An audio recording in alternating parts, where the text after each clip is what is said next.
नमस्कार दोस्तों, मैं अशोक आर्य स्वागत करता हूं अपने YouTube चैनल हेल्थ यात्रा में। आज हम बात करेंगे एक नई समस्या के बारे में जो निरंतर बढ़ती जा रही है और आज के टाइम में जैसे जैसे हमारी दिनचर्या बदल रही है, जैसे जैसे हमारा भोजन बदल रहा है, तो ये समस्या एक आम समस्या का रूप लेती जा रही है। जी हाँ, आज हम बात करेंगे एसिडिटी की, अम्लता की। जब शरीर में पित्त की मात्रा बढ़ जाती है तो शरीर में एसिड बनने लगता है।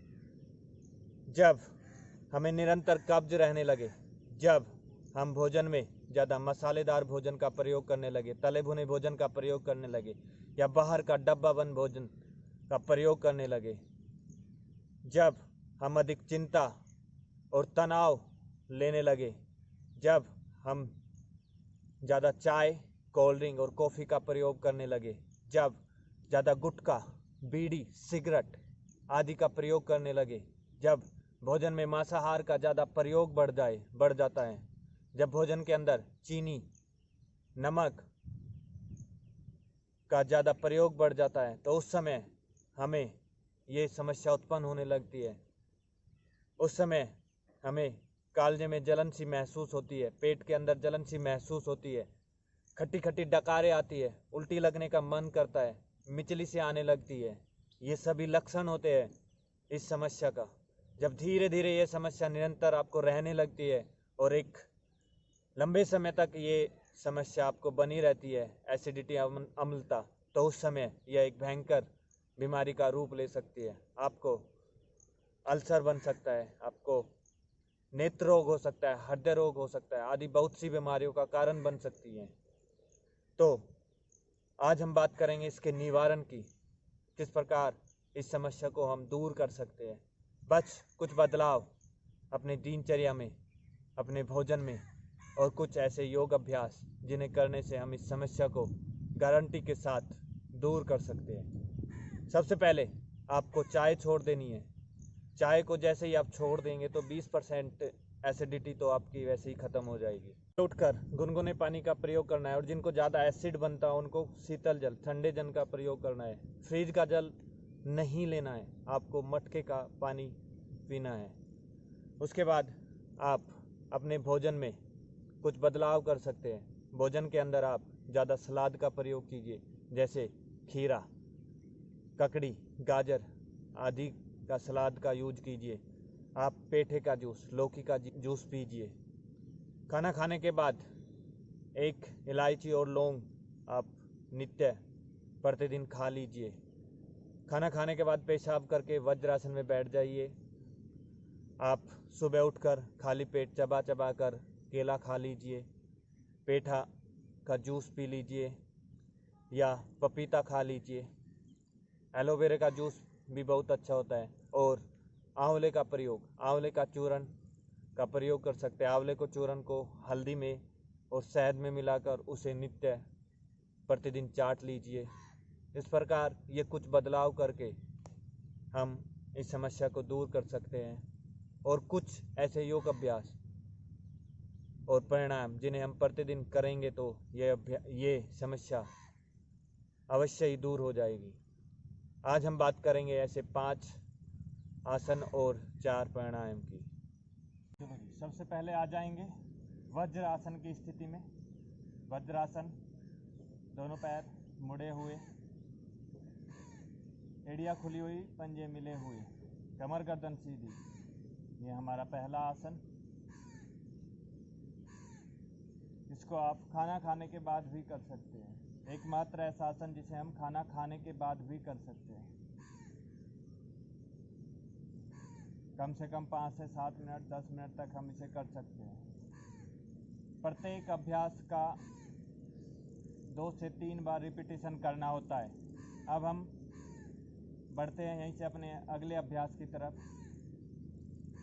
मंडूकासन, दोनों हाथों की मुट्ठियाँ बंद कर लीजिए, अंगूठा अंदर होगा और अपनी नाभि के बराबर में लगाइए और धीरे से श्वास भरिए और श्वास छोड़ते हुए धीरे धीरे आगे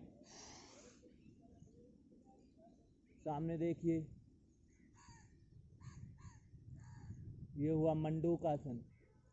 सांस को बाहर की तरफ छोड़ के रखना है, जितनी देर तक अपनी क्षमता अनुसार रुक सकते हो। जितने आपकी क्षमता है। उसके बाद धीरे से सांस भरते हुए वापस। इस अभ्यास का भी 2 से 3 बार दोहराओ। अब धीरे से अपने पैरों को खोल लीजिए और अब हम अगले आसन की तरफ बढ़ेंगे। अगला आसन है योग मुद्रा आसन। पद्मासन की स्थिति में आ जाइए आप। जो पद्मासन नहीं लगा सकते वो सुखासन में बैठेंगे।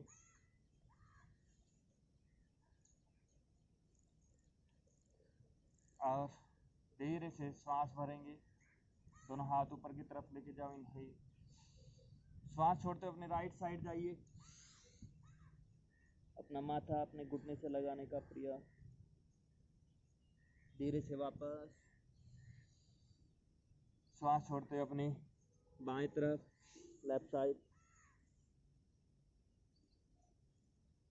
धीरे धीरे श्वास भरते हुए वापस।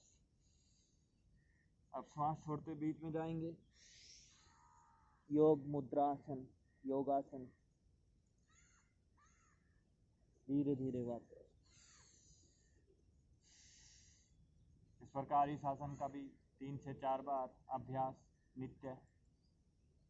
अब हम अपने अगले आसन की तरफ बढ़ते हैं। अगला आसन है सेतुबंध आसन।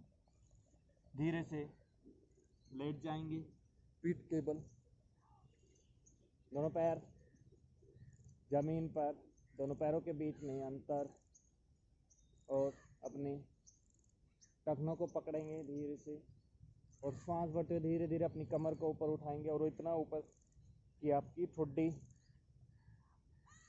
आपकी छाती से लग जाए। और धीरे धीरे वापस। इस प्रकार इस आसन का अभ्यास 2 से 3 बार दोहराना है। अब दोनों पैर सामने की तरफ फैला लेंगे। अब हम अपने अगले अभ्यास की तरफ बढ़ते हैं, पवन मुक्त आसन। धीरे से अपने राइट लेग को बेंड कर लीजिए और दोनों हाथों की उंगलियों को आपस में फंसा के अपनी काफ मसल्स को पकड़िए और धीरे से श्वास छोड़ते हुए अर्ध पवन मुक्त आसन। धीरे धीरे वापस। अब यही क्रिया अपने बाएं पैर से दोहराएंगे।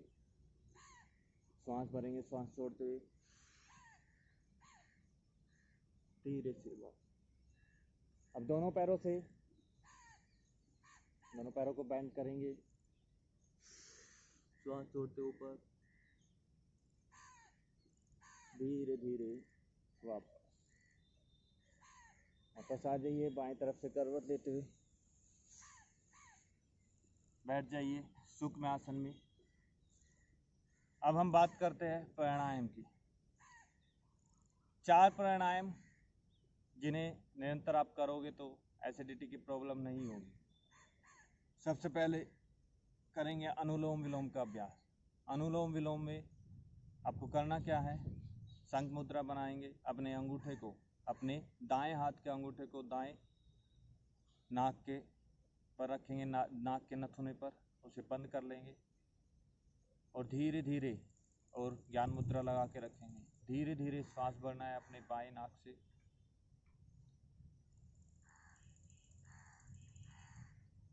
उसके बाद बाएं नाक को बंद कर लीजिए। धीरे से दाएं से छोड़ दीजिए, फिर दाएं से भरिए, फिर बाएं से छोड़ दीजिए। बाएं से लेंगे, दाएं से बाहर, दाएं से अंदर, बाएं से बाहर। इस प्रकार ये अनुलोम विलोम का अभ्यास करना है। बाएं नोजल से शुरू करना है, नाक से शुरू करना है, दाएं से छोड़ देना है, फिर दाएं से लेना है, बाएं से छोड़ देना है। ये एक चक्र होगा। इस प्रकार आप डेली 15 से 20 चक्र कीजिए। अब अगला अभ्यास है हमारा सूर्य चंद्रभेदन प्राणायाम।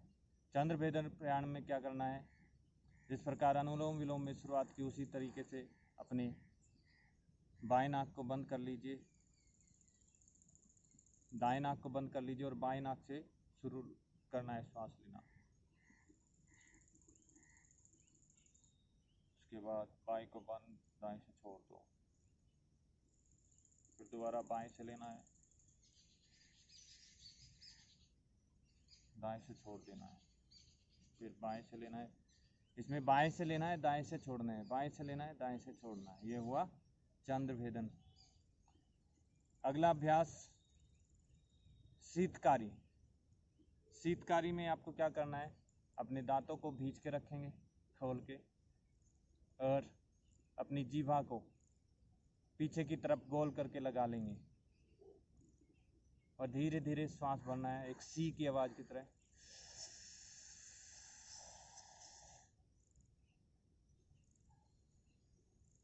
उसके बाद धीरे धीरे श्वास छोड़ दीजिए।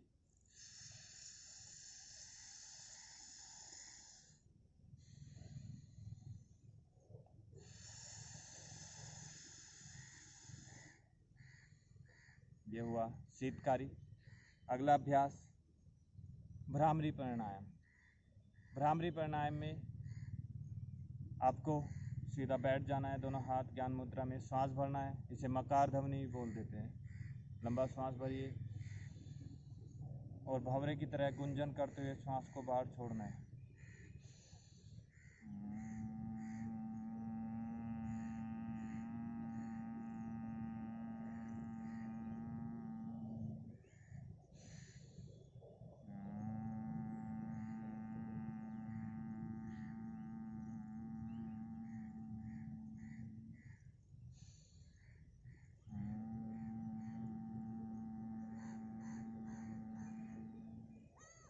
आइए वापस। इस प्रकार नित्य ये 5 योगासन और 4 प्राणायाम जब हम अपने दिनचर्या में शामिल कर लेंगे तो हमें हमारी जो एसिडिटी की प्रॉब्लम है ये हमेशा के लिए ख़त्म हो जाएगी। इसी के साथ यहाँ पर समाप्त करते हैं। यदि वीडियो आपको पसंद आई है तो हमारे चैनल को सब्सक्राइब कीजिए और वीडियो को लाइक कीजिए, और जिसको भी फ़ायदा मिले या जिसको जो कोई समस्या है या इन आसनों से आपको क्या प्रभाव पड़ा है, क्या लाभ मिला है, उसके लिए कमेंट बॉक्स में कमेंट अवश्य कीजिए। धन्यवाद।